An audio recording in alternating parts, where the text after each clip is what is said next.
Okay, here we go. Stand by. 3, 2, 1, action. Assume nothing. Brash, bald-faced blasphemy. Question everything. I find it extremely hard to imagine. Open your eyes. It is quite all right to be an atheist. The fastest growing group of people in the country has been measured as being those who have no belief or who are atheists. You don't have to be apologetic or quiet about it. Challenge the opposition. You see religion on 100 fronts losing the argument. And start thinking. This is The Thinking Atheist Worldwide. I must begin by saying a huge thank you to Ed and Dan and all the folks in Lexington, Kentucky. Actually, they're based in Louisville, but the Kentucky Free Thought Convention was this past Saturday, and I was honored to be asked to attend. Had a great time, and I just want to say thank you to everybody. It was just a wonderful weekend. On Friday, I had a chance to join some members of the Secular Student Alliance and take my first ever tour of Kentucky's Creation Museum. Now, I'm not going to do, at least not yet, a podcast about the experience. I really would like to, while it's on the tip of my tongue, while I'm still riled up about it, but I'm going to translate that perspective into a video, a short form video that should post later on here in October. And maybe we'll do a podcast after the fact. I will say that as I walked into the Creation Museum, at first I was thinking, wow, I can't believe they're selling this. Wow, that's crazy. Ha ha, you know. And by the time I got halfway through, I was livid. I was so mad. Just an assault on science and reason and hugely targeted to children. Ken Ham's Guilt Emporium, where everything wrong with the world is man's fault because man's view pales in comparison to God's view. Man's view is the reason that we have everything from domestic violence to hate crimes to tornadoes and hurricanes and forest fires, 9/11, you name it. It's our fault. But I wanted to go because I knew a great many people would never be able to go there. And I think it's important to examine and expose what it is, what it does, what it teaches, what it pretends to be, a museum of history, historical fact. And I've had a few people just chew me up. How could you pay admission? How could you give Ken Ham your money? I'm fortunate we went with a group and got a group discount, got like half price, less than half price. But I honestly see it as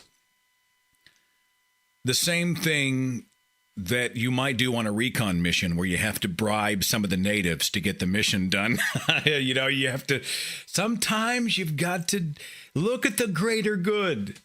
My $11 did go to the Creation Museum, but I think hopefully the larger good that will come out of it is I'll get a chance to sort of draw a big red circle around the hideous attempt at science and reason and paleontology and archaeology and history and morality that place is. It is unbelievable. Don't look, I'm starting to go off on a tangent, and I promised myself I wouldn't do it. Anyway, things are just nuts these days. But I am going to do my very best to try to get a video together for you to transport you there in at least a sort of a casual way in the next 3 weeks or so. So bear with me because it will be, you're going to facepalm yourself probably into the hospital. The topic we're doing today may do the very same thing. I hesitated about it, but I had somebody call the podcast a few weeks ago, and they were asking me about something. They wanted me to do a show on atheists who are legal gun owners. I mean, this gentleman knew that I'm a I have a conceal and carry permit, and I own a pistol. And I shoot for recreation, and I have a pistol for home protection. And some people don't get that. They don't really understand it. They're totally anti-gun. That's cool. But I myself do support the right to bear arms, to own guns.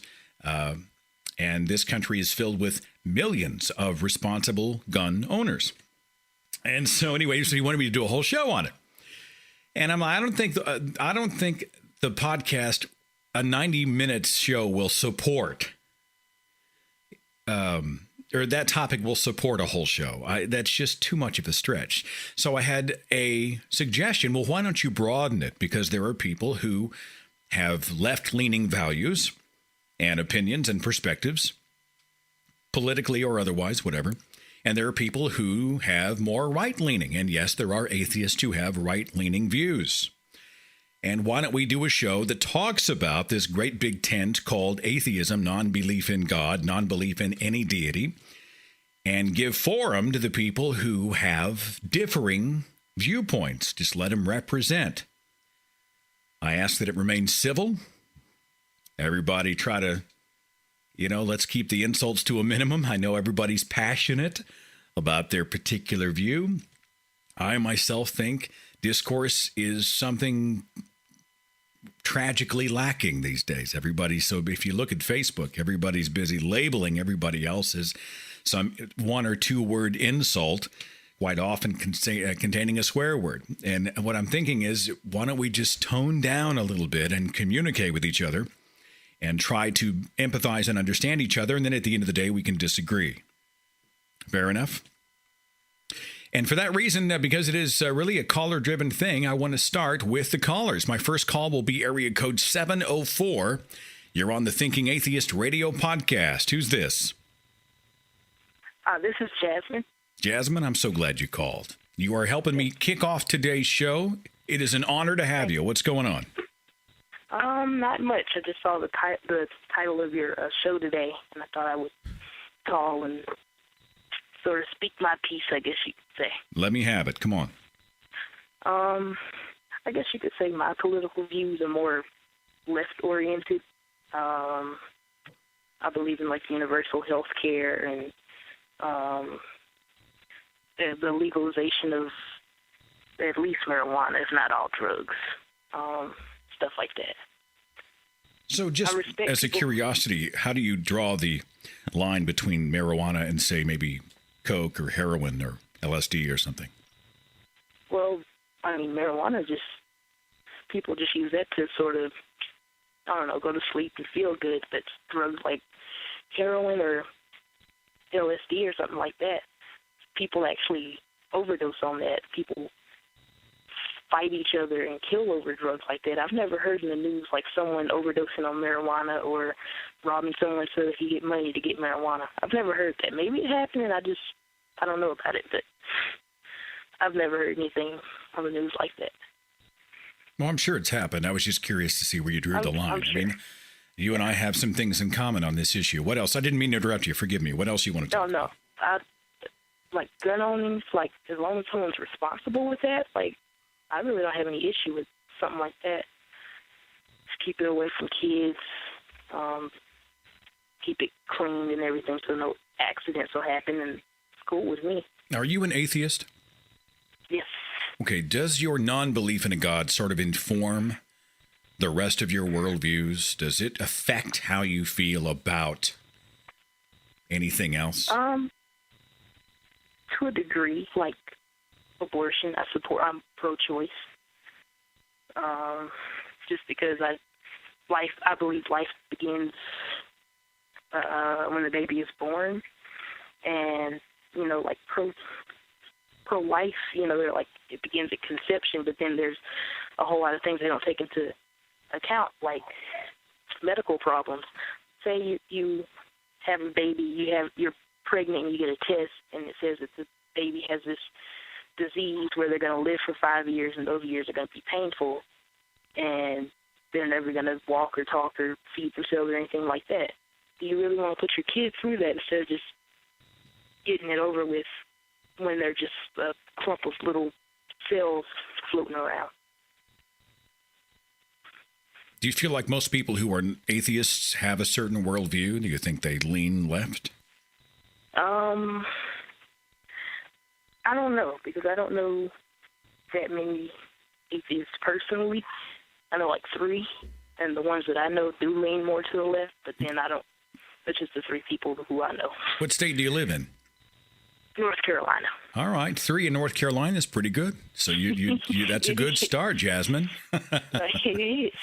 Well, I'm so glad you called. I appreciate you sharing an honest perspective, and you have a great week, okay? Okay, you too. All right, take care. 937, you're on the Thinking Atheist radio podcast. Who is this?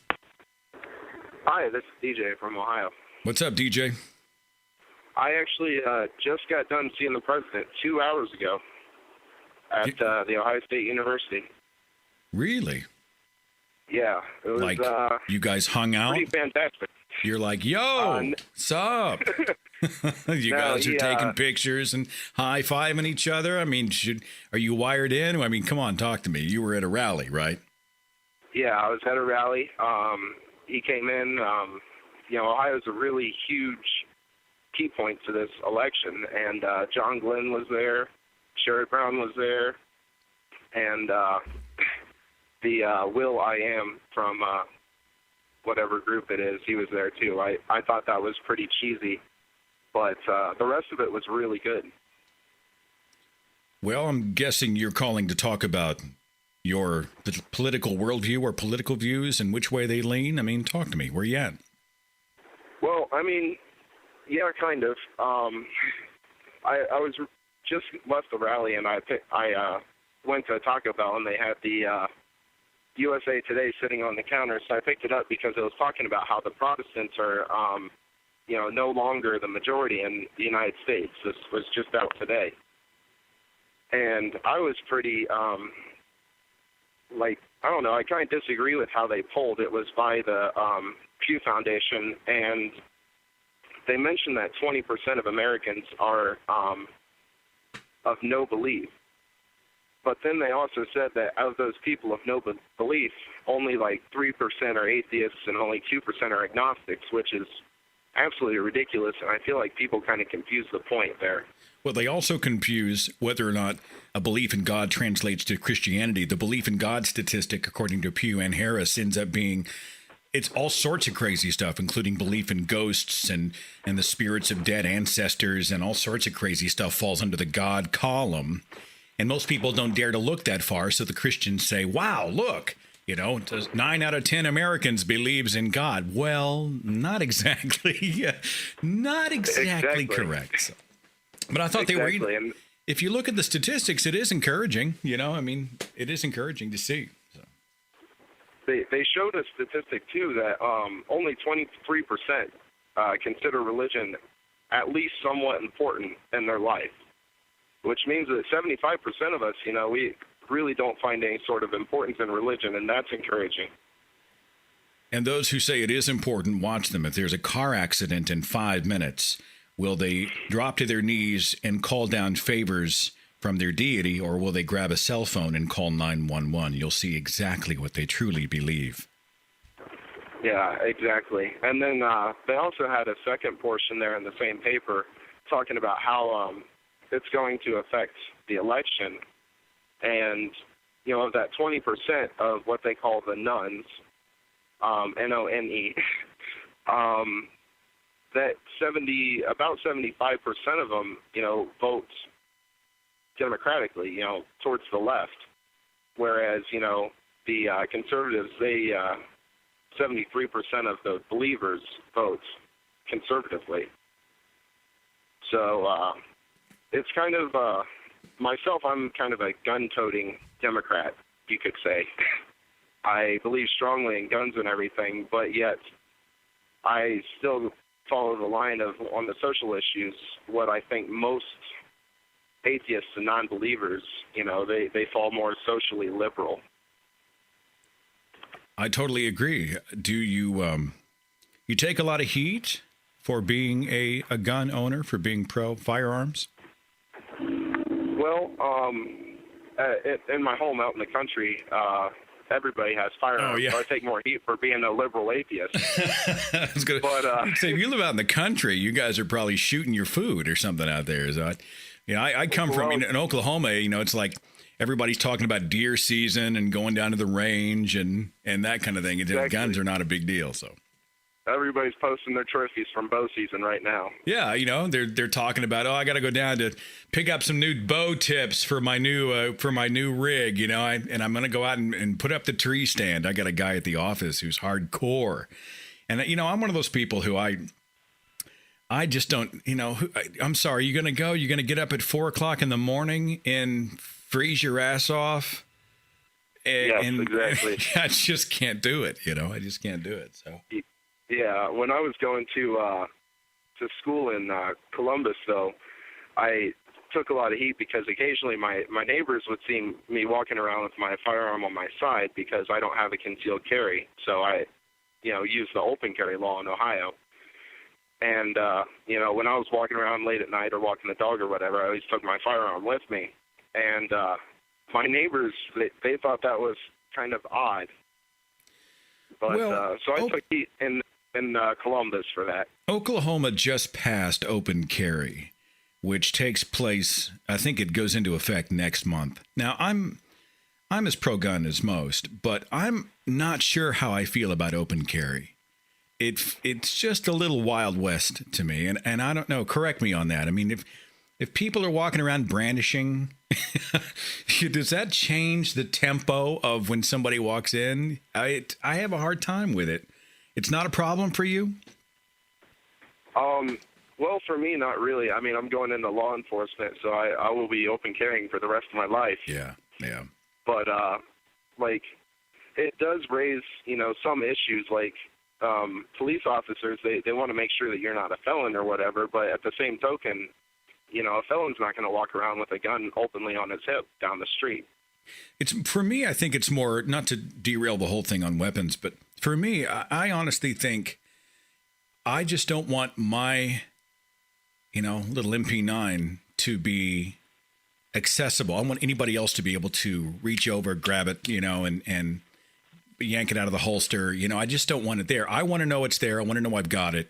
But I don't need anybody. I really don't want it. I want the element of surprise. I want them thinking, should we mess with him? And the idea that you're walking in, you got a gun on your hip, to me seems just a little much. I don't know. We're going to have to see what happens when the law goes into effect here in 4 weeks. Thanks for the call. I do appreciate you, my friend, and good luck in your career in law enforcement, okay? Yes, thank you much. All right. Thanks, man.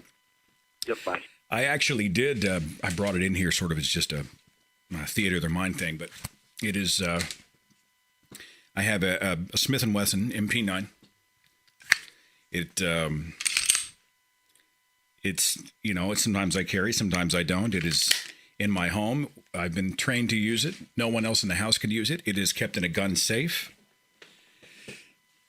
An easily accessible, easily openable safe. But there are people I know who, especially on the other side of the ocean, who are right now going, oh, you got to be shitting me. This guy's carrying a weapon. It happens all the time. We've got millions of and if you're anti-gun, if you don't believe in them, I totally get that. And I really do support your right to disagree with me. Please disagree with me. I mean, we have differing worldviews. We have differing perspectives on the issue, and I understand. But understand also that those of us there are a great many people out there who are licensed gun owners, who shoot for recreation and who own a gun for home protection, who are law-abiding people, who are responsible, peace-loving people, and we do exist out there. So it shocks a lot of people when they hear that I am in possession of said firearm. That takes them a second to adjust, and they're like, "You really?" And then we get to talk about it more, and usually everybody's all right. 609, thanks for waiting. You're on the Thinking Atheist radio podcast. Who's this? Hi, this is Joel from New Jersey. What's going on, Joel? Thanks for calling, man. Hi, yeah, big fan of the show. Thank you. I'm actually I'd say I'm pretty left. I wouldn't say I'm a full-blown socialist, but left enough. And you're a libertarian, I think, right? Well, I have libertarian leanings. Let's just say that. So, yeah. yeah, I'm not looking for an argument, trust me. No, I mean, well, I say that because I don't fall in lockstep with the Libertarian Party per se, but I have more in common with them than I do, say, the Republicans or the Democrats, if that's fair. Yeah, that's totally fair. Yeah. Your view. But one thing I want to talk about is, like, when it comes to Mitt Romney, who not really a big fan of when it comes to almost all of his policies, and you know, I'm an atheist, but him being Mormon, like, that is a weird religion. That is, you got to have one special mindset to embrace that. Yeah. In my opinion. And I don't know if I'd want, you know, the leader of the free world to be somebody who thinks that God is, I think, a 6'2" white guy living on the planet Kolob. There's a great video I did called Magic Mormon Underwear for those who want like a 5-minute baptism, pardon the expression, into what the Mormons do and believe. I heard somebody tell me that they snuck a video camera in for a Mormon endowment ceremony, and that's totally forbidden, as I understand it. And I haven't seen a video yet on what the ceremony entailed, but it's top secret, and somebody snuck a phone video in or a little camera, and it's on the web somewhere. If anybody knows where it's at, post it on the Facebook page, because I'd love to see it. Let me throw this out and play devil's advocate for a second. Sure. You realize, and you and I both look at Mormonism and shake our head, right? Like, this is cray-cray. This is way out there, right? But you could also say, if you wanted, you could say, well, wait a minute. All of our Christian presidents, including Obama, who's a professing Christian, sort of casually, he spent 20 years at Reverend Wright's church, which is just... Well, unless you're a nut job and you think he's a secret Muslim. No, yeah, but I don't buy that. But if you look at the Christian faith, you know, it asserts that there was an invisible floating sky wizard who created a dirt man and a rib woman and, all these other things. I mean, if you look at it in the right context, Christianity is just as crazy as Mormonism, which is just as crazy as Jehovah's Witness or anything else. So it could be argued that anybody who embraces a superstitious faith could be accused of not being qualified for office. What do you think about that? I think you're absolutely right. I mean, I guess it's just when it comes to society, you know, you sort of come to see, I guess what I would call regular Christianity as normal. Even it's not a normal, in my opinion. It's not a very rational belief. But, you know, society sort of dictates that, okay, that's sort of the norm. But when you look at Mormonism, that, you know, compared to mainstream Christianity, it's out of the norm. And I mean, mainstream Christianity, when looked at objectively, is, in my opinion, pretty weird, pretty crazy. But I mean, when you live in America, if you're standing shouting that Christianity is crazy, you know, not a lot of people are going to be listening. Well, I totally agree. I mean, it's a cultural norm to believe in the Christian God in the United States of America.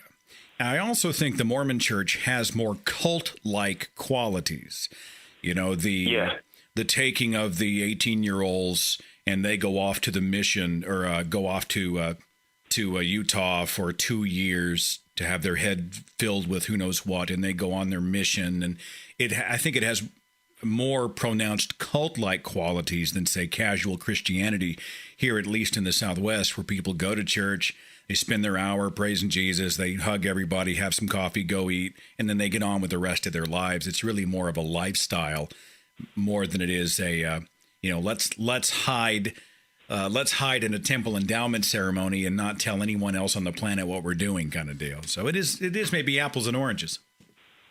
Yeah, and I was raised very, loosely, very Reformed Judaism. And I was able to walk away from it very easily.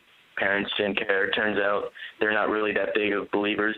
But from a very young age, I've been able to look at all religions except for Judaism pretty objectively. And, Judaism, the stories based on the Old Testament it's nuts. I was told back in Hebrew school that, the Noah's Ark was true. And I guess until I was, 7, I actually did believe it was true. But I'm glad you were able to escape. I'm also glad that your family's not in a mindset that makes your life total hell for walking away. Families have been known to do that. Since I came out as an atheist, which wasn't really a big deal, it turned out it was a kind of a big deal for my brother, and he didn't tell anyone he was atheist, but then he told me, and and it turns out, fine, no one cares. Yeah. Believe what you want, but good for you. I won't take up any more of your time. No, you're a great call. Thanks for being a part of the show. I appreciate your call very much. All right. Take it easy. So I can't help myself. So I'm at the Creation Museum. Noah's Ark. He mentions Noah's Ark. And I'm walking through, I guess we're about in the middle of the exhibit. And there's a scale model of the Ark. And they're little scale animals, 2 by 2, that are all walking in a row. And there's a big ramp that goes up and the entry door into the ship. So I think it was Ed comes over and he says, "Hey, Seth, do you see the dinosaurs boarding Noah's Ark?" And I'm like, no, I'm not kidding. I grab my camera and I walk back, and I kid you not, I guess they look like little velociraptors walking up the ramp, the boarding plank thing, to enter the Ark.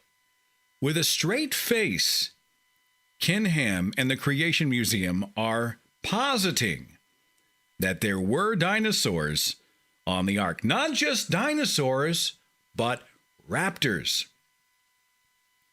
There's another section a few feet to the left that shows the individual stalls for the animals.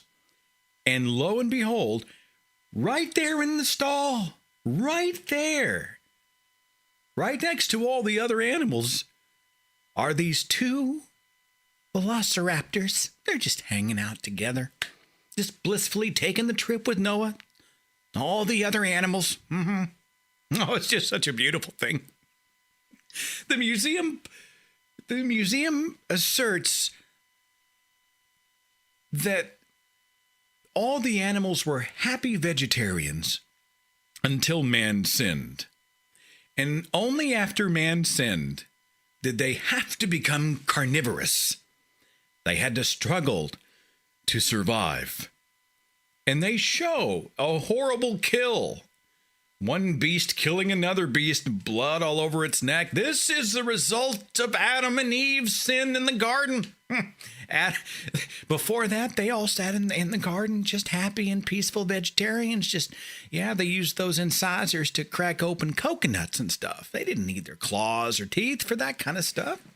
Not for carnivorous activities, no. Oh, man.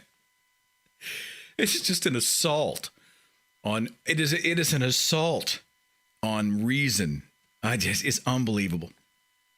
The reason I mentioned coconuts is because somebody was going, this was a report, I guess it came out last year. Somebody was taking the tour through the Creation Museum, and they asked one of the volunteer workers why the dinosaur, I don't know if it was a T-Rex or whatnot, had these sharp teeth. And the answer was that they use them to crack open coconuts. And of course, they said it with a straight face. It's unbelievable. It's unbelievable. But I'm not going to get off on a tangent. I'm going to wait till I get the video out. I had an email in from Patrick, and he said, "Non-belief is the reason I believe in social justice, which most people consider a liberal issue. I don't, but regardless, non-belief is how I've come to think that government can be used in positive ways to benefit those in need. That said, it's also why I myself work with those in need. I run a group home for teenagers with severe autism and in the past worked with homeless adults. I've been called a liberal for my work as well. I don't view myself as either left or right, but I do view issues first with this thought. Are we all, each, everything the others have? In other words, am I and everyone around me responsible for our actions? As an atheist, I believe we are, which is why I believe in social justice, like taking care of the handicapped and making sure every child is warm and fed. Just as often, however, non-belief leads me far from government run by the left and right parties. Killing brown people, for instance, is something we should do less of. I don't know if this fits your podcast topic as well as you'd like, but it's how non-belief guides my politics, neither left nor right, but always with the hope that people are cared about and are free enough to make mistakes. Thanks for the podcast, Patrick. Thanks for the message very much. Mike in Missouri said this. He said, while I enjoy all the podcasts, this is the first one I've been inclined to specifically write to you about. As a little background, while I was raised with religion, I was also raised in a fairly liberal and secular household. Religion and prayer never came up outside of Sunday mornings, if this gives you an idea of what things were like. But when I went away to college and met my Southern Baptist Pentecostal wife-to-be, Southern Baptist and Pentecostal, Mike? Wow. He said, my whole world changed. I became Republican and very conservative, but over the years, after moving to a new city and not selecting a new church, we both drifted away from religion. And then last year, I gave it up completely. Ironically, following my effort to read the Bible from cover to cover and my effort to strengthen my relationship with God. Having been at some point in my life at both ends of the political spectrum, it was at this point that I was now able to take a complete and honest look at what I believe and why. From both a fiscal and social standpoint, I completely abandoned as untenable any conservative views I formerly had. For starters, socially speaking, consenting adults should be able to do with other consenting adults whatever they wish, so long as they're not hurting anyone. I've not found a convincing secular argument to the contrary. Fiscally, I've become much more liberal as well. Part of this comes from learning that during our country's most prosperous times, the tax rates on the rich were much higher, and income distribution also had much greater parity. I also saw when working myself through middle management how corporations, the same ones I used to support in the free market, use their power to keep the little guy down. The evidence is all around us. Worker efficiency continues to grow while low and middle class wages shrink and upper class wages grow. Yes, it's true. I used to make jokes about how some people spoke of the man, but I've come to believe it myself, and this is coming from a straight Caucasian privileged male who works a white-collar job every day. I simply no longer believe the arguments that most successful people get there on their own. We also have to admit that life to an extent is a zero-sum game. Not everyone can be a success story. There are just not enough top-paying jobs and never will be. For this reason, I find it my opinion that we as a whole must look out for those of us who are least fortunate. Mike, thank you so much for the message. Back to the phones. 916. You're on the Thinking Atheist radio podcast. Who's this? Oh, hi. This is Caleb. Caleb, thank you for waiting on me. What's going on? Of course, I just thought I'd share my views. I would consider myself a conservative libertarian. Socially, I'm liberal to an extent. I perfectly fine with gay marriage. I'm pro-choice, but I don't have an issue with pro-lifers. But and I'm anti-war. But fiscally, I can't really understand why anyone would not be fiscal conservative. And I do think, though, that my so I'm kind of rambling, but I do think that my religious upbringing might have had something to do with it as well. Because I was raised. Oh, sorry, what? You're doing fine. You're doing fine. Keep going. Okay. I was raised in a very, very religious household. With the Church of Christ, which is I don't know if you know about that sect, but it's a very interesting conservative, ultra-conservative sect. And so a lot of them were straight-up Republicans, and I was raised all around that. But around high school, when I became an atheist, I got rid of pretty much all of that. And I started, aligning myself, I'm a Democrat because they're not the Republicans. But I realized, looking at it, I'm like, I don't believe in affirmative action programs or federal aid programs or all the other ridiculous ideas that they have, which cause more harm than good. And I just, I'm trying to think of what I'm trying to get at here. Well, so what you're saying is you're socially liberal, right? But fiscally, you lean more conservative. And you find yourself a minority when you speak to other atheists about this fiscal or this? I do, actually. I do. What do they say? A lot of my friends were all like, dude, how the hell can you be like, how how the hell could you be like not a Democrat? I mean, how are you against like universal health care and all these things and that are for the betterment of mankind? Because atheists, they want everything to be good for people. And I'm like, what does atheism have to do with anything in regards to that? I don't personally see it as a religion, as like an atheist to politicians. I don't see the connection at all. I also called in for your guys' the National Atheist Party podcast, and I explained that I didn't think that it made any sense to have like an atheist political party, because I don't think that atheists and politics really have anything together. For example, like why I'm against those kind of programs to tell my friends is like my dad, he was raised in a very, very low-income family. When he turned 17, he joined the military. He went to school while going to the military because they helped him pay for school. And when he graduated from school, he was able to get a job working like all kinds of different jobs because he had like 2 masters and a doctorate out of that, and he made a ton of connections. He got to where he was because he worked hard. And now he's like, now I am a 1%. He's part of the 1% technically. But I mean, people, I don't understand. Damn it.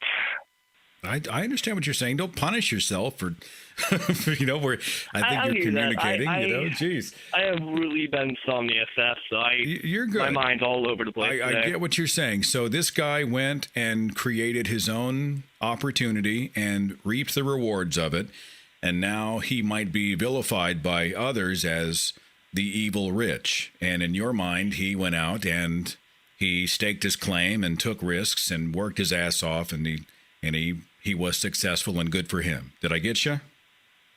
Pretty much, yeah. It's just I don't think that many fiscal liberals really have a grasp on. I think you just listen to what the media feeds them. Yeah. Like, well, I don't think that politics and.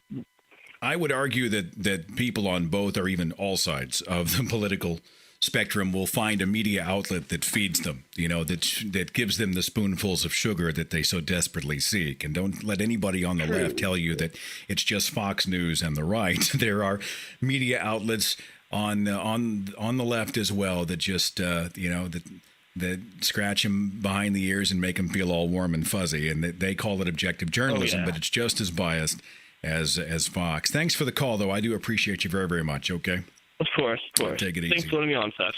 He and I are in agreement on the National Atheist Party, and I appreciate the guys who are running that show over there, but I don't think you can have a congruent, unified National Atheist Party. We're herding cats. I know they're sick of that analogy, and I know that there are many who would disagree with me. I just don't see it.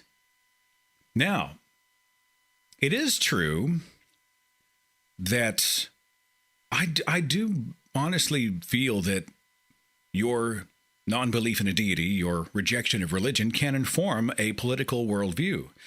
I don't agree that your atheism has nothing to do with how you perceive the world and how you perceive political and social issues. A great example, obviously, is myself. When I was a devout, in the cradle of Christianity believer, I towed the line. I was pro-life, right? It's a child, not a choice. The little, the moment of conception, it has a soul.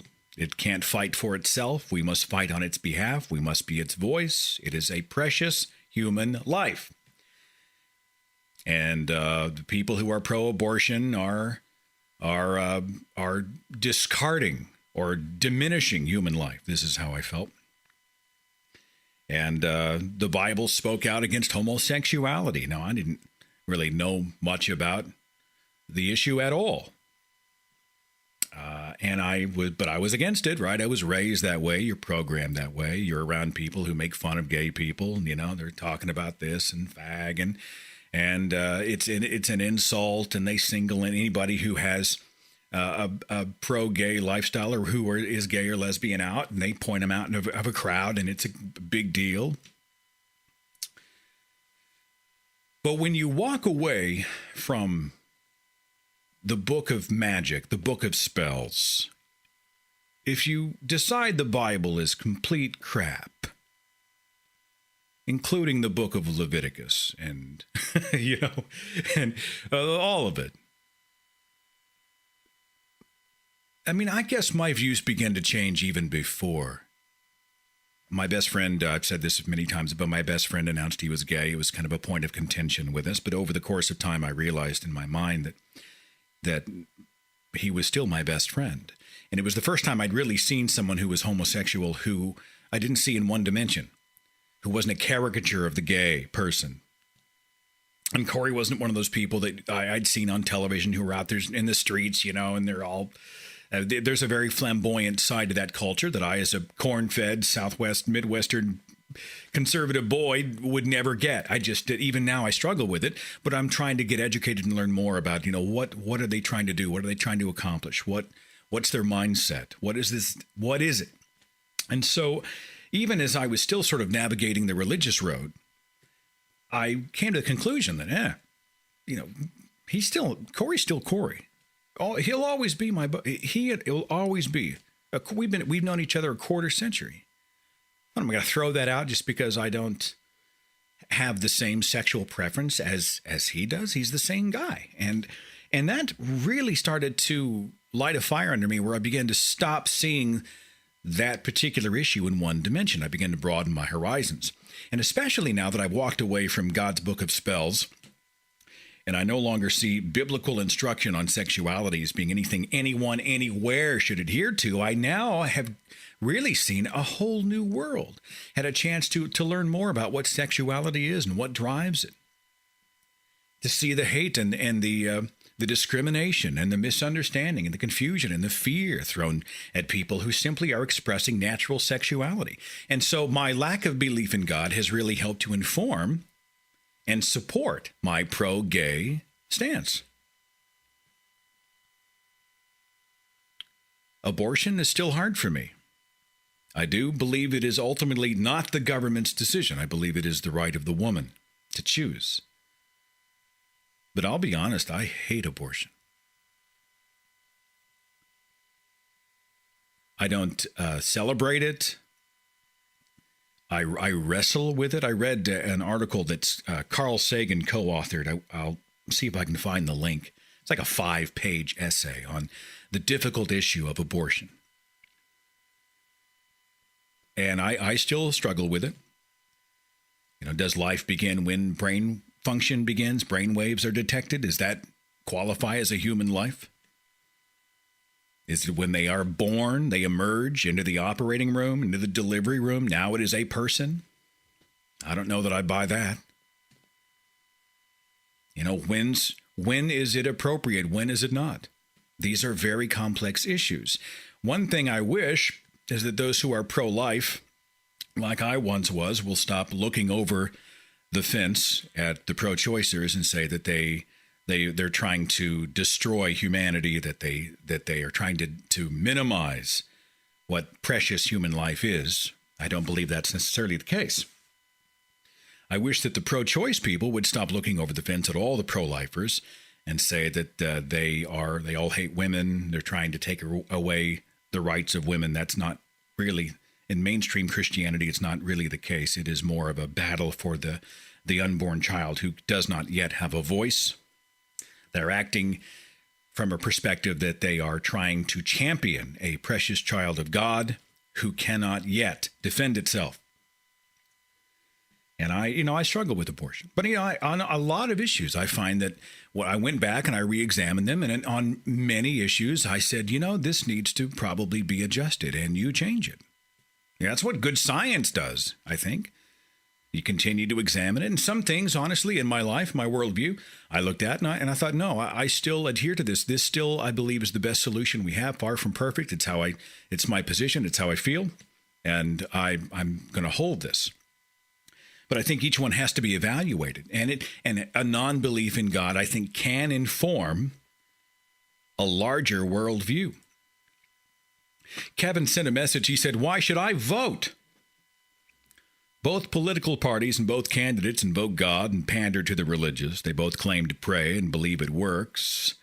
I'll either stay home or throw my vote away on libertarians. The lesser of two evils is not how I choose to vote. Quint sent a message and said, I, for one, have never met a true conservative atheist, although I've been assured they do exist. It seems just as if religious belief informs too much of the right's core values. Stewart said, as a libertarian atheist, I would vote for Gary Johnson. What I don't get is why Obama is against legalizing marijuana when he had used it in the past. If he'd been caught taking drugs, do you think he would have ever been allowed to run for president? Stewart, I really don't think people give a shit. Remember when Clinton said, yeah, I smoked pot, but I didn't inhale? Nobody cares. I really think if he'd have just said, oh, yeah, well, I was young. I was doing my thing. Even a politician, I think people they crave honesty. Yeah. Yeah, those were some wild days back there. Yeah, I was just one of those things. Because Penn Jillette, and I know many people love and many people hate Penn Jillette. I like him on a lot of issues. And he had a great perspective on marijuana. Now, that's another thing I've changed my perspective on. It used to be that all drugs were evil. Lock them up for the sake of the children. Of course, now you look at it, now I look at it, and I think, geez, you got to be kidding me. We got domestic violence everywhere you look. We got rape, we got murder, we got all these other things to be dealing with, and you're locking up people smoking weed? Are you kidding me? And the sentences are far from proportional. Far from proportional. Do I think it can do some damage? Well, sure, but half of the people killed on our highways are killed as a result of alcohol. In some way, alcohol is responsible for, I think it's right at 50% of the people killed in motor vehicle accidents. Alcohol is legal. Where's the alarm? Where's the red flags? Where are the moral police? Not only that, but you've got all of these sin taxes on smoking and alcohol and all these other things. So while people are busy talking about how evil it is and how horrible it is, they rely on it as a source of income. It's a huge double standard. It's a circus. When you're young and you're in the religious cocoon, you can look at these issues and you can just say, oh, yeah, this is good and this is bad. This is black and this is white. You look at it with a slightly more nuanced view. You take a moment and absorb it. And you look at it outside of the religious construct and you think, this doesn't really jive. My family would be horrified if they heard me say aloud that I support the legalization of marijuana. I don't use it. I think right now we got bigger fish to fry. We got bigger fish to fry. We got other stuff we got to be worrying about.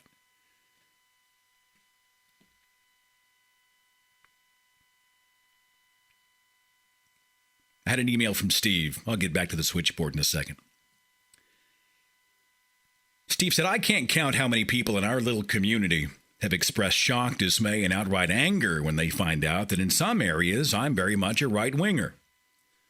I've been attacked, decried, defriended over having opinions to the right of Marx.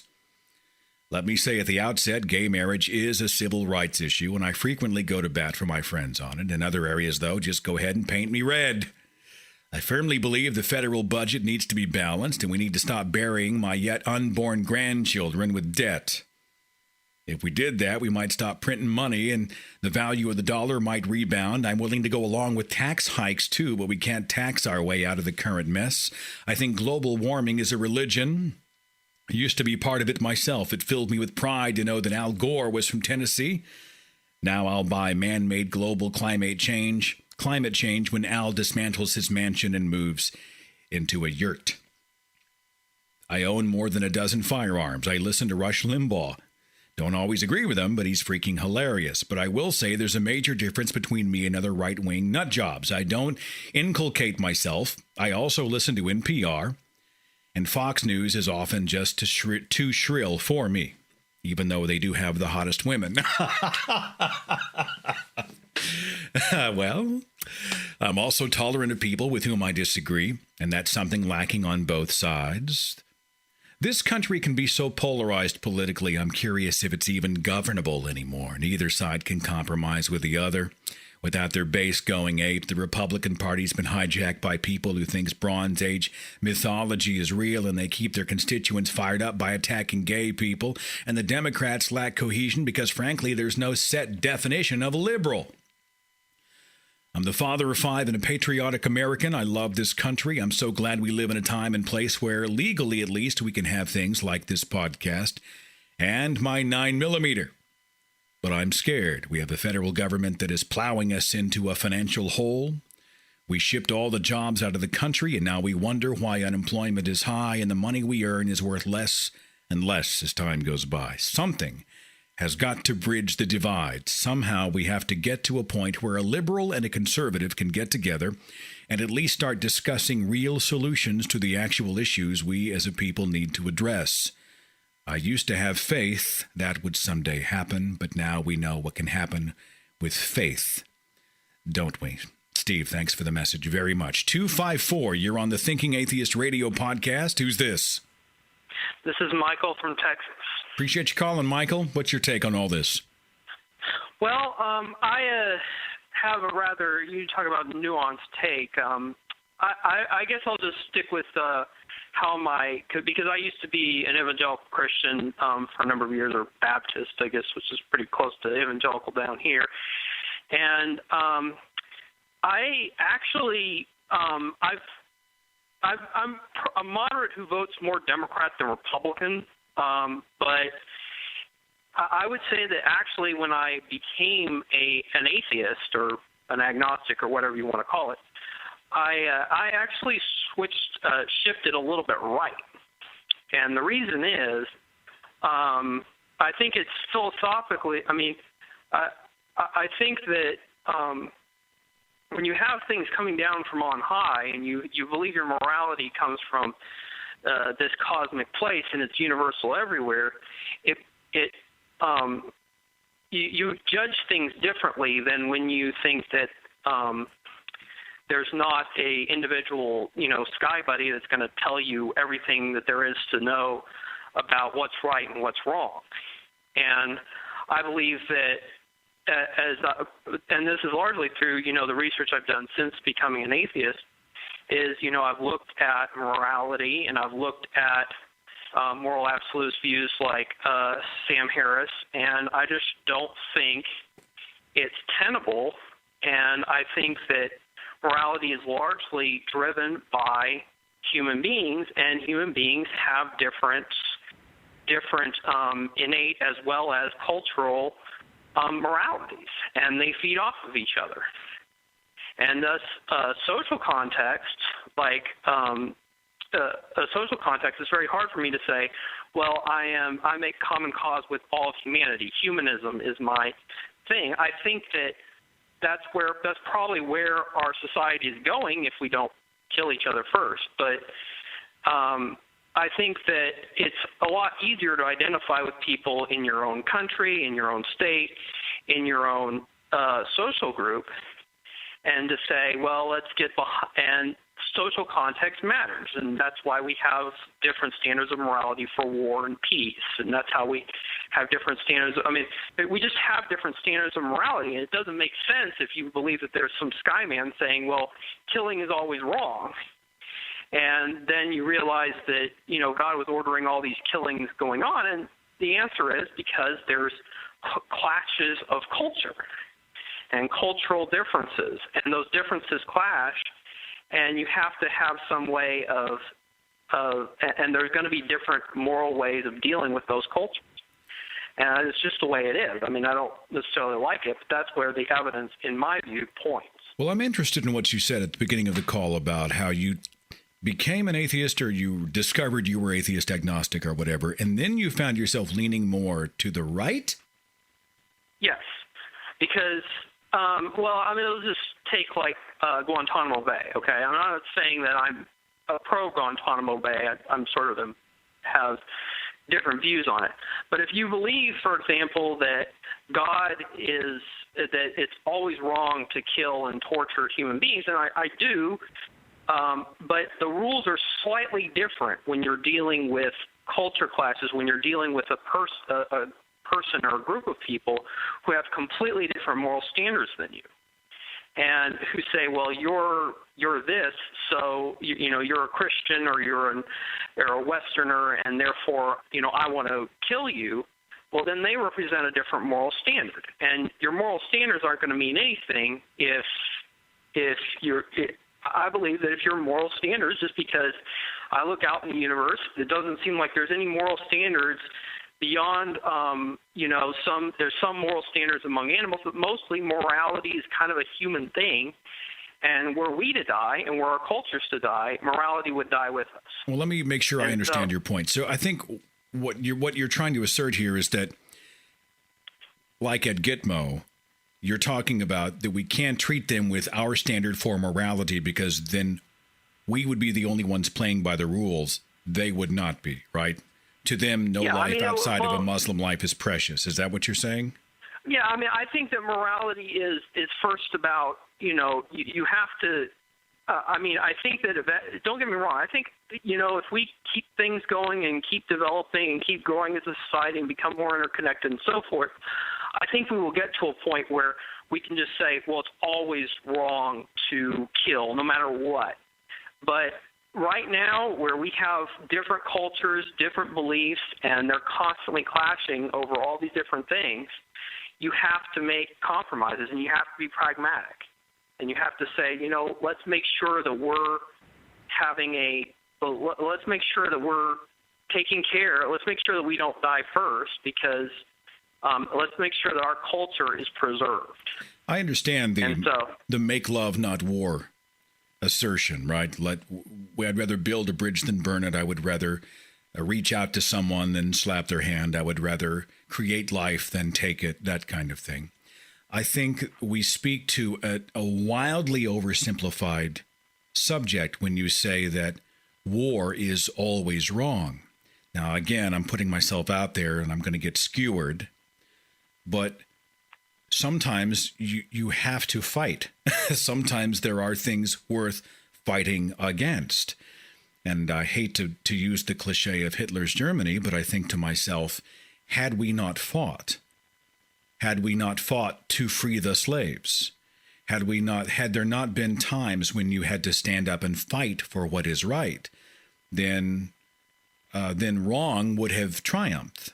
And I know there's a lot that plays into that, but I don't know that you can make these broad assertions that, is killing always wrong? Well, I'll tell you, if an assailant breaks into my home and threatens my family, I'll do whatever it takes to protect my family. In that case, I disagree that killing is, it's unfortunate, it's tragic, it's horrible, but from my single perspective, I think there are times when you have to fight. You have to stand up and do battle, physical battle, sometimes against the forces of evil or wrong or whatever, of danger. And that's unpopular to say in some circles. War is always wrong. War should be something we should never want. We should hate. I don't love war, but I don't know. Do you have a perspective? Tell me what you think about that. Yeah, I look at it as, we have our context, we have, what you call America, or I'm American, you're American. We have this, we have a constitution, we have a set of laws, we have a set of cultural norms, and those cultural norms represent our moral context. And when other people, and how we treat other people matters, don't get me wrong. I think that we do make common cause with all of humanity. But I do think that when you have another group of people who are just absolutely want to kill you, and I think this is what, Christopher Hitchens saw. You have these other group of people that seriously want to destroy everything you hold dear, everything you hold sacred. And I think that we do, even as atheists, we do hold something sacred. I think that there are certain things, there are certain values that we have as human beings. And I believe, as David Hume said, that reason is the slave of the passions. I mean, that's not maybe the most popular view among atheists. But David Hume was an atheist, and he believed that, value, our reason is usually our perspective comes from our reason usually comes from our desire for order, our desire for understanding, our curiosity. I mean, these are natural human values, and I think that there are some things that atheists feel very strongly about. But they are our passion, and it's just one of those things where I've read. I don't know if you've got some leftist thinkers. They really ought to try reading Jonathan Haidt's new book, The Righteous Mind. And he's an atheist, and he's really gone to bat for some of the more socially conservative viewpoints, where he said, there really is a moral framework that these people are working with it. And it's just, I think it's just an interesting perspective to sort of take a step back. As a moderate, I've always kind of been one of those people, take a step back and say, let's just weigh both sides and follow the evidence where it leads. It's a complex issue. I don't know how I feel about it's all relative, like depending on what your culture is like. You bend how you approach it based on the culture. I mean, I get that, but I'm sorry. It's not go an ahead. invitation to tolerance. I mean, tolerance is a value. It's not something you can say, well, everybody's tolerant of everybody else. That's not moral relativism. What I'm saying is that there are different moral contexts. And as best I can figure out, based on the evidence, that's what I see. That there's no objective moral standard. There might be some law of human nature. There might be some law of nature that it may be that the rules of evolution naturally cause people. If we go out there and we find an alien species that has, we might be surprised at how much we have in common with that species. But in my viewpoint, as based on the evidence I have now, I have to say that morality is relative. I mean, we have our own moral sense. We're not transcendent beings. We have our own genetic moral sense. I get that. I don't think you'll ever prove an objective morality. You're just never going. You're never going to agree, or good luck with that. I know Eric Hovind and his people are going to have a heart attack when they hear something like that. I mean, to them, God is the objective moral standard that the humankind must use. But I think you and I obviously see it as a much more complex issue, a product of human evolution and culture and a lot of other things. And it's something that it's going to take, I think, a long time to sort of navigate. And no one will ever really, truly agree. But hopefully we can become more enlightened on what morality is from culture to culture, how to best approach very complex situations and to minimize harm, as Dan Barker would say. Thanks for the call. I do appreciate you very much. Yep. All right, thank you. Oh, sorry about that. We took a few minutes there, and I wanted to be fair to a few more calls before we finished. By the way, Christopher Hitchens took a lot of heat. Many people called him a neocon because he supported the Iraq War and the removal of Hussein and all that. And I'm sure you've got an opinion. Great, but he has a video. I think it was when he did it as a project, I think for Vanity Fair, where he had himself waterboarded, and they videotaped it. And I don't think he ever saw the faces of his assailants, for lack of a better word, and it was done up like an actual torture scene. The guys had black hoods. He was brought into the room. He was waterboarded, and they put in his hand. It's like some kind of a trigger where you clasp it closed, and then if at any moment you are unable to breathe, right, you're suffocating, or if you were to pass out, your hand opens and that triggers the people who are doing the waterboarding to stop immediately and to sort of rescue you, And he had the opportunity to have himself waterboarded. The video is on YouTube. I think you just say Christopher Hitchens gets waterboarded. Type that into a search engine. It's fascinating. I myself changed my position on waterboarding, I think. I used to be like, you know what? These people are out to destroy us. They're out to kill us. They're out to kill our children. They're out to bring down our buildings. They're out to convert the world to Islam, blah, blah, blah. And so I was like, do whatever you have to do. But I have tempered that because now I don't know that I didn't see it as torture. And because I just didn't know much about it. And I don't know if it's a reliable way to extract information, which torture quite often is not. Is it a moral choice to torture another human being, even if it means saving 1,000 others? You got a guy in the interrogation room. Let's say he knows something. He knows what the next attack is going to be. It's going to be a dirty bomb in the middle of Los Angeles. You know it. All the intelligence has led you here. You've captured him. You have him, and you have a very short amount of time to get the details to prevent the deaths of thousands. It's a moral conundrum, isn't it? Do you waterboard him to get the info? Or are you betraying your own morality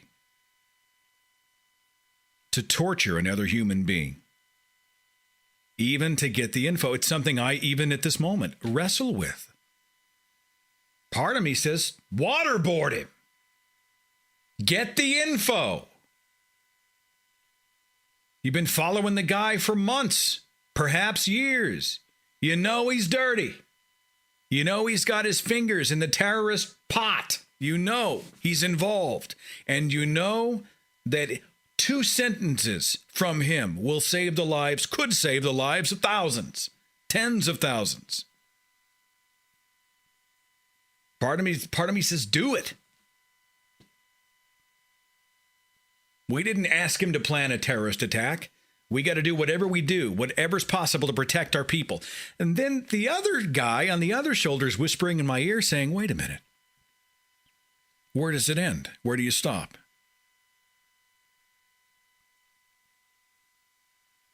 Are you sure he knows something? Are you absolutely positive? What will prevent him from giving you false information? What guarantees he won't say anything just to get the waterboarding to stop? Are you diminishing yourself as a human being by participating in this act? Very complex issue. It's a very complex thing, as so many of these things are. So many of these things just are. I've had many people tell me I'm religious about my politics, and they love to pick on the fact that I've only been really an out atheist for a very short period of time. So if they hear a political viewpoint that does not line up with their way of marginalizing me is just to say, well, I'm religious about my politics. Well, it's very possible I'm wrong about a great many things. It's very possible you're wrong, but there's no discourse. We're not really talking. Stop hurling the insults for a second. Let's have a discussion and a debate. I get people wanting everyone on the planet to have access to health care. I get that. I get it. What I don't like is the fact that a bankrupt nation is implementing a government-run healthcare program it cannot afford, hugely suffocatingly expensive, by the way.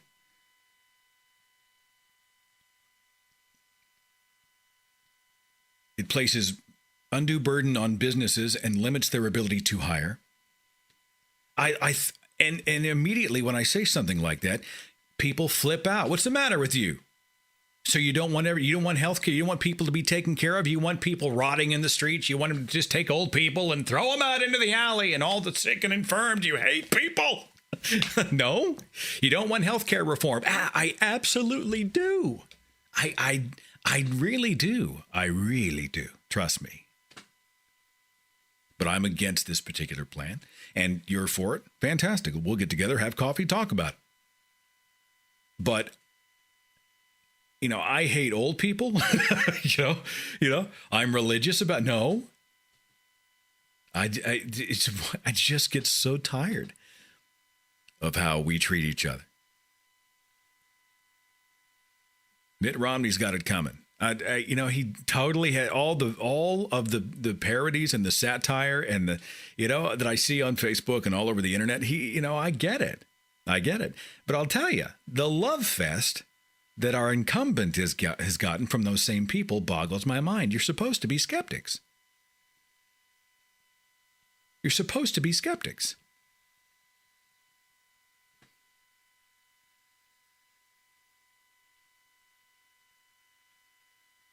He makes you feel good. Wonderful. That's nice. But those in our own camp aren't immune from scrutiny. Let's take a look. It makes us all better when we take a look. Instead, I see people posting that somebody posted a picture of Joe Biden kissing a baby, talking about what a great contrast this is to the Republicans and how wonderful a person he is. And I'm like, are you shitting me? He's the first politician in history that ever kissed a baby? Are you kidding? But Joe Biden is the Dan Quayle of this generation. He is a gaffe machine.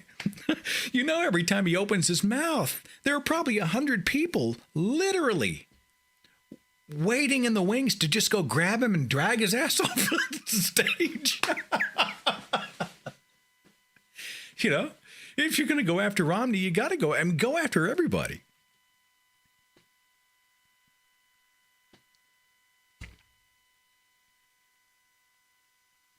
I like the idea of humankind evolving to take more responsibility for each other. I myself do not believe it should be done as mandated by a federal government. But I do believe that all we have is each other. I think that when we help, was it Robert Greene Ingersoll who said something like, we elevate others, we elevate ourselves by lifting others, something along those lines. I'm paraphrasing. It's a great, great, great quote from him. No feeling like making someone else's life better, helping someone, rescuing someone who is in need, not creating a cycle of dependency where they continue to be a parasite off of you or someone else. And there will always be, and this is, I know, very unpopular to say, there will always be those, and they do exist, who are parasitic people. Come on, think about it in your own life right now. There are people in your life that who in one way or another are givers. When they walk in, maybe they give them themselves personally. They lift you up, they compliment you, they make you feel better, they encourage you, they empower you, right? Maybe there's someone who produces financially. Maybe there's someone who produces in other ways. And they create things wherever they go. They just, I hate to say they bless you, but they bless you. Now, do the Rolodex in your mind. And I'll bet 10 seconds, 5 seconds, you can think of somebody who's the opposite. Someone who just sucks the life right out of the place. You know what I'm saying? I can think of a bunch of people right now in my circle, people I run across just here and there.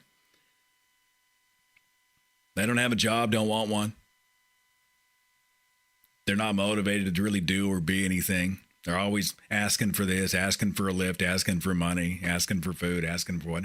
And, it's not like somebody who is genuinely downtrodden, who's a product of a lousy economy and the worst recession since the Great Depression, and who genuinely needs someone to reach out and help. This is just somebody who has dedicated their life to mediocrity. Why should I do it? Why should I get a job full time? Why would I work if so? Geez, would you? I'd sit around on my ass all day. Somebody else will bail me out. They'll take care of it. Those people do exist. Do I think it is compassion to sustain that kind of lifestyle? My parents both work for the welfare department. They work for the state for a lot of years. And I got a chance to sort of, from the outside, kind of watch, listen. And there were many people who genuinely benefited from state assistance. Many people who were genuinely downtrodden, who genuinely needed the help. And those weekly or bi-weekly or monthly checks were the difference. But I saw at least just as many people who became part of a cycle where they didn't want a job that paid too much money, or else they wouldn't qualify anymore for the government check. You know what? If I work that job, then my income goes here, and they're gonna stop my welfare. They're popping babies out like Pez. They can't afford groceries, but they can afford Nike shoes and a satellite dish. You know what I'm saying? Those people exist. Is it compassion to sustain? I mean, think about the poor in our country. It's no laughing matter.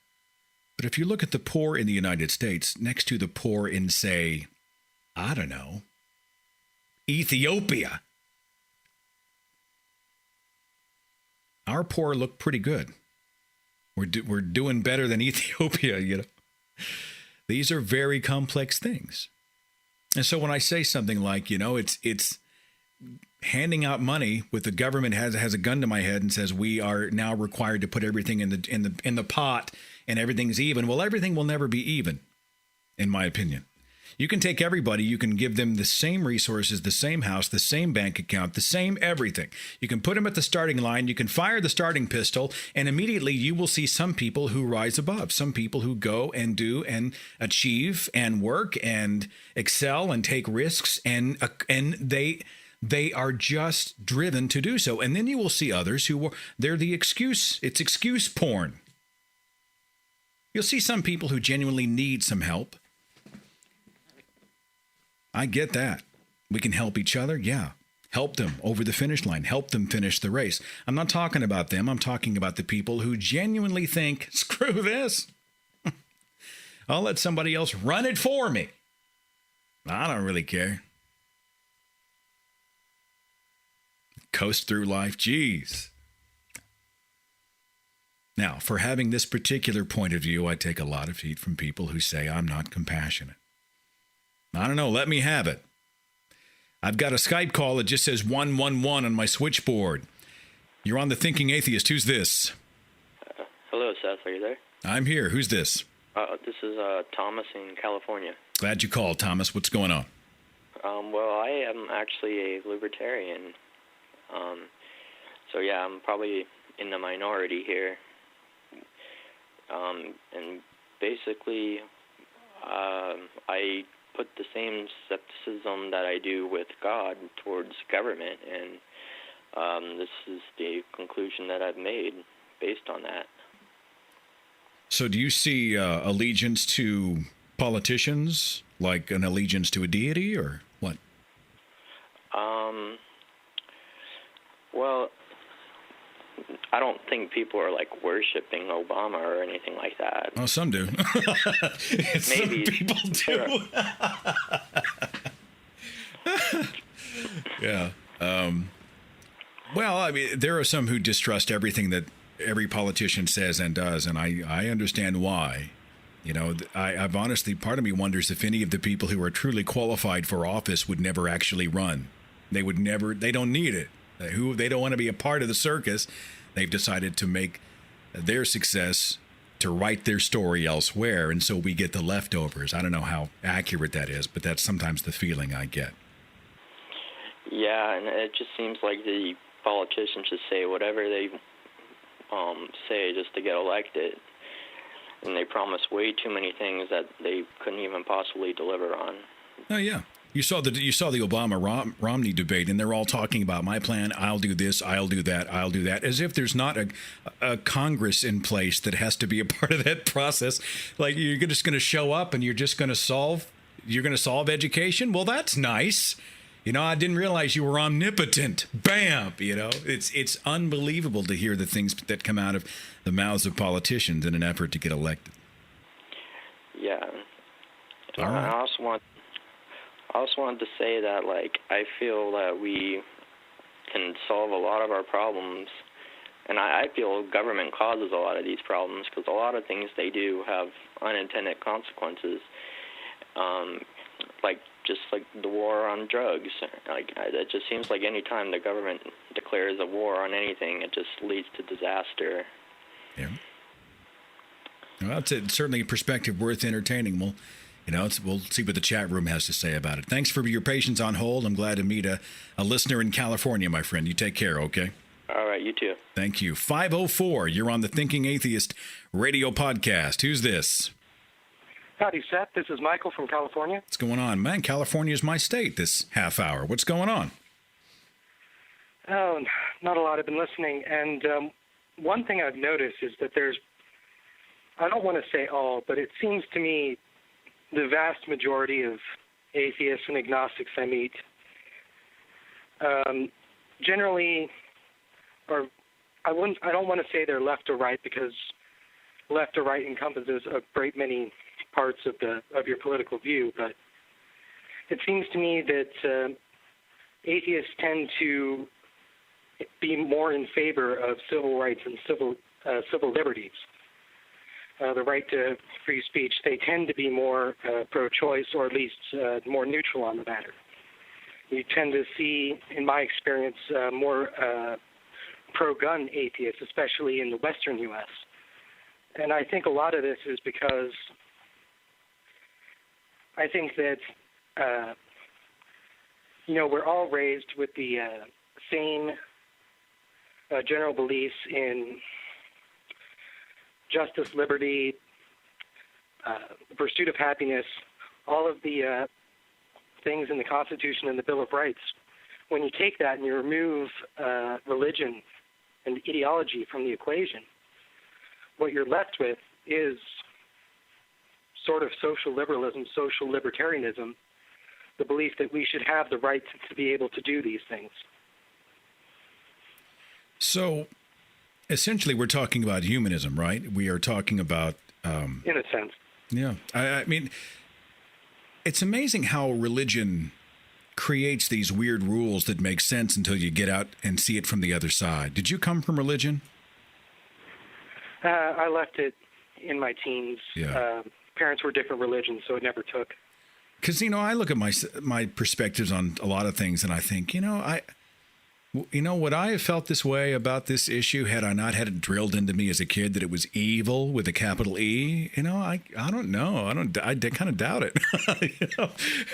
Without it, now that I'm an atheist, a non-theist, now I look at it and I go, yeah. And now I think it makes a lot more sense to support the right of a woman's right to choose, or to support the right of an adult human being to love another adult human being regardless of gender.